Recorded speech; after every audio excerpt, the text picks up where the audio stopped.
If you live in the same town or nearby, you will definitely meet your old college classmate or friend at a wedding or any other function. Meeting people who have been separated for many years, even those who live hundreds of miles apart at a wedding, is not unexpected, although it is a coincidence. Such rare occasions can not only bring excitement but also a melting pot of hearts. Shreyas and Sahana had to face a similar situation. It was not only a heart wrenching situation but also a painful one. In that crowded crowd for several months, they were not young enough to run up and hug each other as soon as they recognized each other. Is it not normal for a grown man to talk to a woman in the middle of a crowded reception? Can young girls do that with all the noise and commotion? But Shreyas and Sahana had crossed that age at some point. Even though they were sitting in the same row of chairs, there seemed to be a huge distance between them.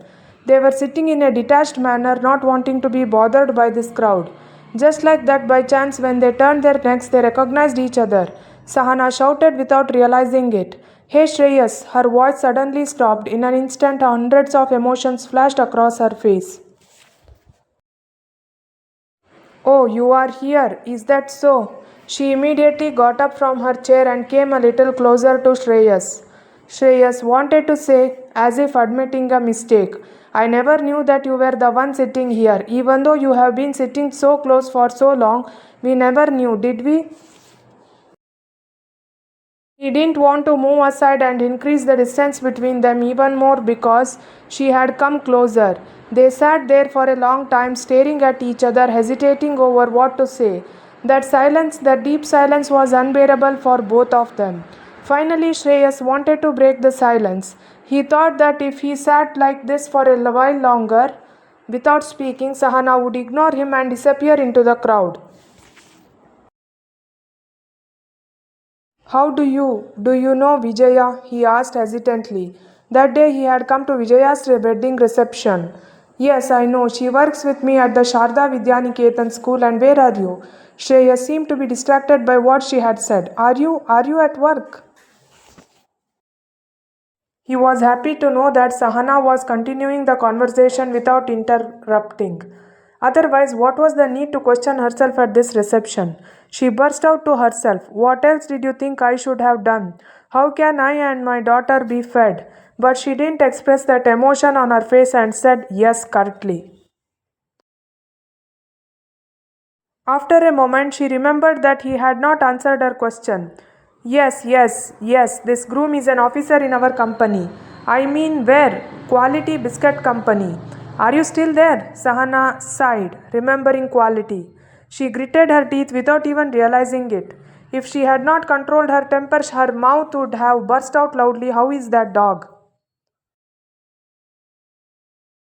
Yes, I am still in Quality, Shreyas said calmly. He realized what was swirling in Sahana's mind. She began to debate whether or not to mention that Shruti had already left her company 2 years ago. At that point, one of them would have to resign. Since Shruti had left earlier, Shreyas remained in the same company. Sahana was in no mood to continue the conversation. Some strong force was making her unable to sit down or even get up. The word quality was ringing in her ears. As a result, some words started coming to her lips without her realizing it. With great difficulty, she controlled herself. She reassured herself that she had no right to speak against Shruti. How is your wife? She asked this question suddenly. The word wife sounded very harsh to him. You mean Shruti? He asked for clarification. Yes, Shruti, Sahana insisted. No matter how hard he tried, her words were getting sharper.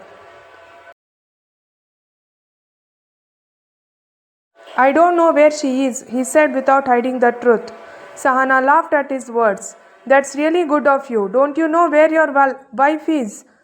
This time her words were softer than he had expected, like music. Shreyas replied in a desperate tone, She is not even my wife. I am not even marrying her. Sahana's heart began to sing with joy. She felt like showing pity for Shreyas. Her harsh words began to make sense. So you didn't marry her? She tried to find about his current marital status again and again. She kept her ears wide open as if waiting for Shreyas' words. She was eager to know how all this had happened. Shreyas, who was answering other questions easily, answered her question quickly. Meanwhile, Sahana suddenly asked as if she had lost her patience. If you didn't marry her, why did you divorce me? That woman completely ruined me, that's why. What did you? Sahana was overwhelmed with immense surprise. But in another moment, as if taking sweet revenge, she thought, she has taught people like you a lesson, right? Has she not? But out of pity for him, she did not blurt out these words. However, the woman with her natural jealousy scolded him. Oh, can't you wait? Can't you find another woman to marry again? But she knew that she was only adding insult to injury. No, he said in a deep voice. He could not help but say that he would never trust any woman again, and that after the Shruti affair was over. After a few days, he realized that Shruti was just a colorful butterfly flying around for money. Her only purpose in life was to ruin beautiful families. She was determined to break up happy marriages in society because someone had cheated on her. After ruining his peace of mind, she left the quality company and joined another company, hoping to ruin the rest. Shreyas blamed himself for leaving his faithful wife Sahana, who had been happily married for 3 years. Although it was true that Sahana was not a beauty queen like Shruti, could they be compared? He wondered. Shreyas, who was immersed in the intoxication of luxury, had realized Shruti's cow-faced tigress too late. But it was too late by then, and he had to pay a heavy price. Shreyas realized that Sahana was understanding his mood from the way she spoke. Her words reminded him of the mistake he had made and stabbed him like a needle. He realized that she was talking like that to hurt him. He began to feel angry that he had so recklessly thrown a woman who was not even 25 years old out of the house with a 2-year-old baby. When he decided to get a divorce, they had discussed with each other and then got divorced. So I have decided not to get married again, he replied to his ex-wife's question. Hearing that, a certain sense of self-satisfaction crossed Sahana's face. But in another moment, she felt a pang of resentment towards her ex-husband. Meanwhile, a voice in her heart said, "Don't forget how cruelly he treated you and close the door of his house to you. Did he not give up you a single paisa of maintenance just because you, a teacher after completing B.Ed, were raising a child? Is it right for you to show mercy to such a person?" Her thoughts also drifted to the hardships she had to face while raising a child alone. Although Sahana was not struggling financially to survive after her divorce, she was suffering mentally. Since she had got a teaching job, she did not have to worry about food. She rented a good house and enrolled her daughter Mokshita in a nearby kindergarten when she was 1.5 years old. But when her daughter grew up, entered the senior classes, and started talking sweetly and asking questions, her problems began. One day, when she returned from school, she threw herself on her mother's lap and started asking her questions all at once. "Mom, everyone in our class has a mom and dad. So, where is my dad?"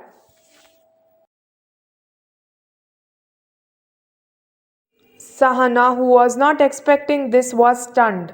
She was quite tired and exhausted from the pressure of her work. She could not think of any answer to give to make the child feel at ease. Similarly, her daughter came to a decision that she should not keep asking questions in the future.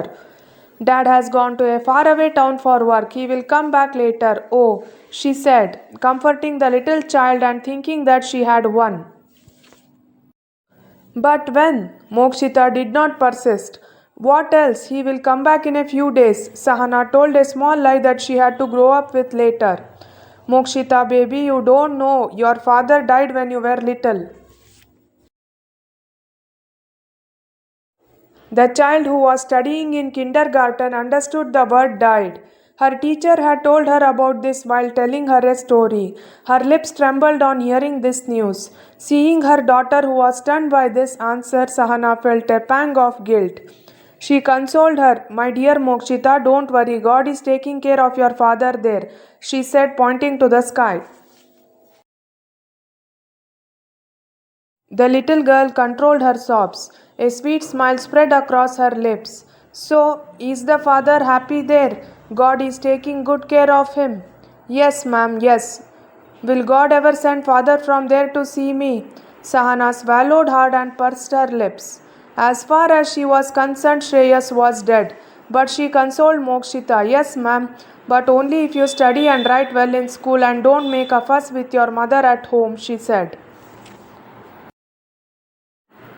Sahana's words had a profound effect on the young heart. From then on, Mokshita was not only a blameless daughter at home, but also a model student at school.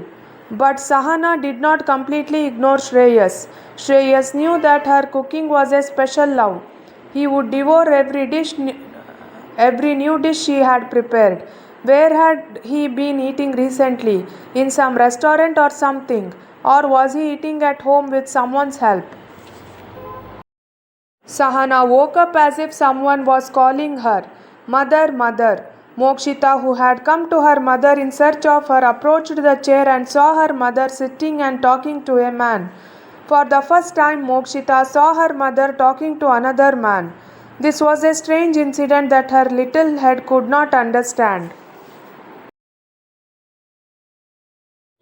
Oh, you are here, Mom.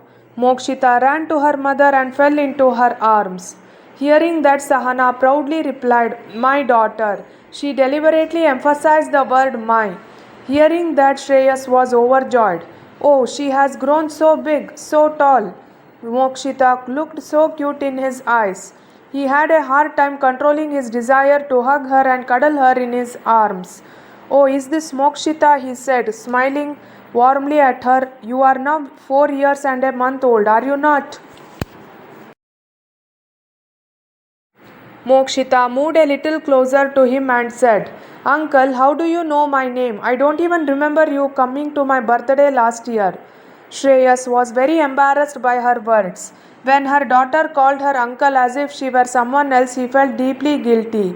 He turned to Sahana and asked, She turned to Sahana and asked, Mom, who is this new uncle? Sahana was confused, not knowing how to answer her daughter's question. Mokshita felt like having a good fight with her mother.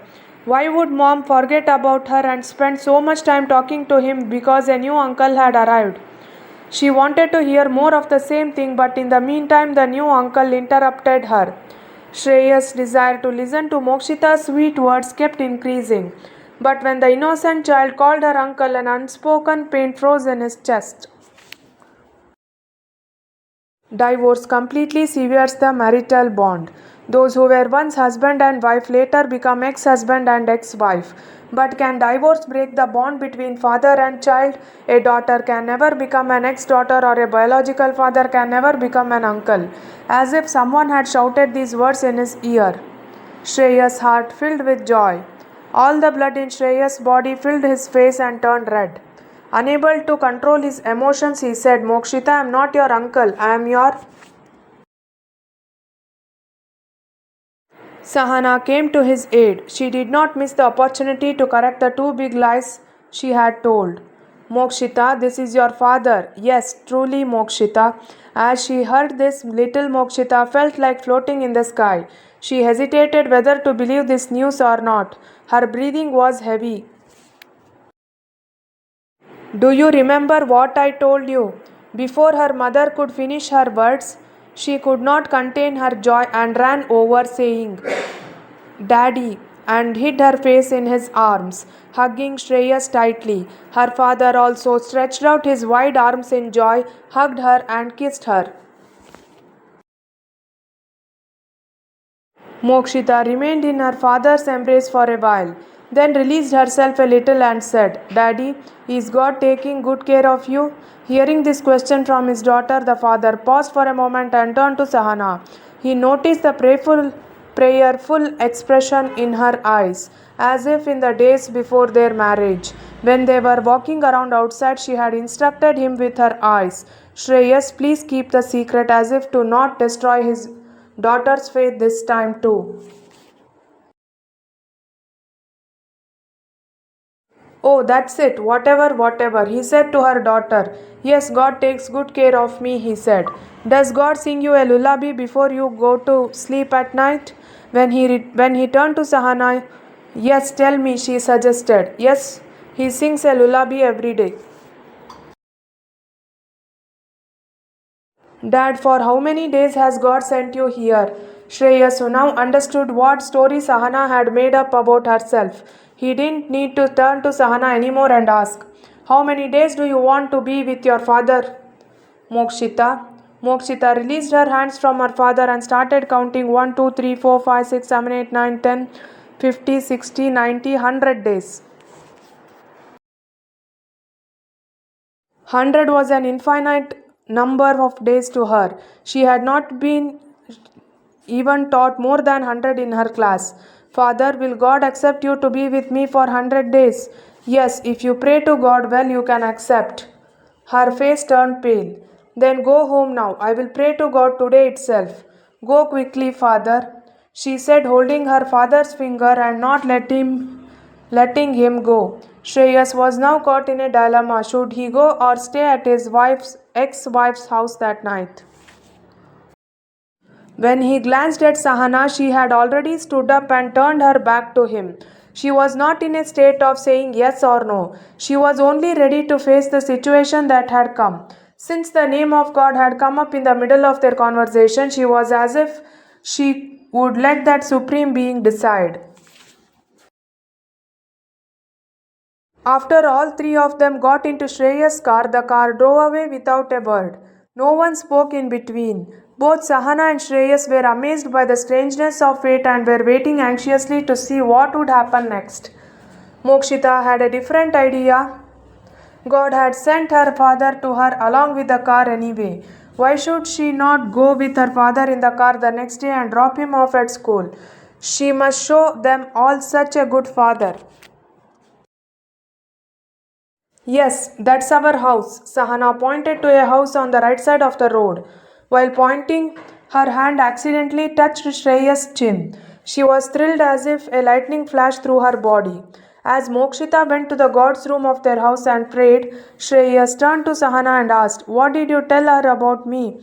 Am I alive or dead? With tears in his eyes, Sahana gestured in response. I couldn't do anything. She wanted to bring her father and stand in front of her in one night. I am sorry.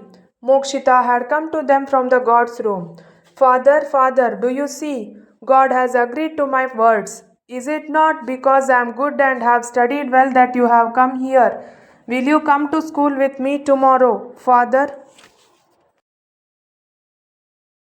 Oh Rama, what should I do now? Shreyas did not know what to say to Mokshita's request. But Sahana made a decision on his behalf. That's right, ma'am. Tomorrow dad will come with you. Is that all? He will come. Today he will sleep with you, okay? A cold breeze seemed to envelop him for a moment. His thoughts were racing in his head and he wanted to leave. Shreyas maintained his usual composure in the meantime. It was 9:30 p.m. No one was hungry. Since the grand banquet at the reception was over, they did not feel like eating again at home. Mokshita held her father's hand and said, Dad, come, I have to sleep. Shreyas' heart and mind were at odds. He did not understand anything. Mokshita, baby, you are sleeping. I am here now, okay? He needed a few moments to decide, but Mokshita stretched out her hands and said, Promise? His father's heart fluttered. However, he calmed down and said, All right, promise, and took her tender hand. In the next 2 moments, the child lay down and fell asleep. That day, she didn't even bother her mother to tell her a story. What have you done? When the two of them were left in the room, Shreyas turned to Sahana and said, He was immersed in helplessness. He had no control over the events that were happening. One event after another. Everything happened as if in a dream. Now he was standing in his ex-wife's house, 2 feet away from her. He thought that if the people found about this, it would be another scandal. He kept quiet, saying that this was a decision left to God's will. Sahana now placed the entire responsibility on his shoulders. Tired of the hassles of life, she was fed up with the responsibility of the family. "Why are you sleeping here tonight?" she asked matter of factly. A mischievous smile crept across her face and disappeared. Her question caught him off guard. Did he have any choice left when his daughter asked him to swear? He had again resorted to fate. He had a reputation for being a quick decision maker in his office, but here he could not speak. "But remember one thing," Sahana expressed her opinion. "Don't forget that we are already divorced and separated." Shreyas was smart in taking decisions based on the circumstances. Is it not a sign of his wisdom that he was the general manager in the 7 years he had been on the job? He was not a fool who didn't know what was going on in Sahana's mind with the events of the day so far. She would always leave the decision to him. In such a situation, if he didn't commit to an important decision, he would lose the precious treasure of life. "Are we not both divorced and separated?" He came to a firm decision and asked with determination one of the two. "Yes."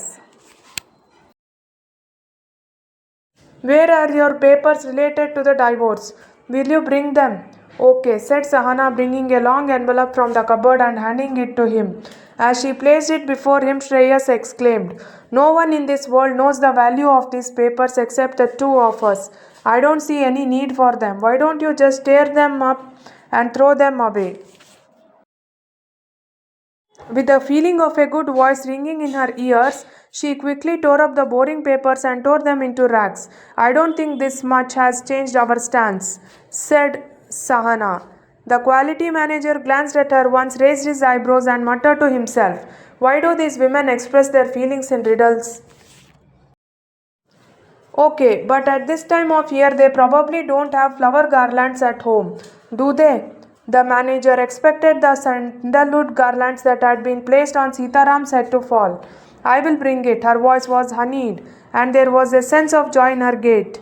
How her heart had dreamed of this occasion!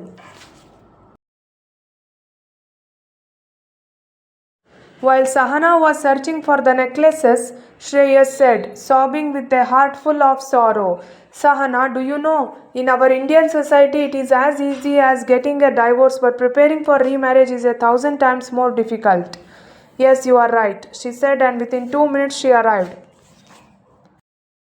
"Can I have this instead of a necklace?" She had tied 2 threads from the bundle of wool she had, applied turmeric to them, offered them to the deity, and offered them to him.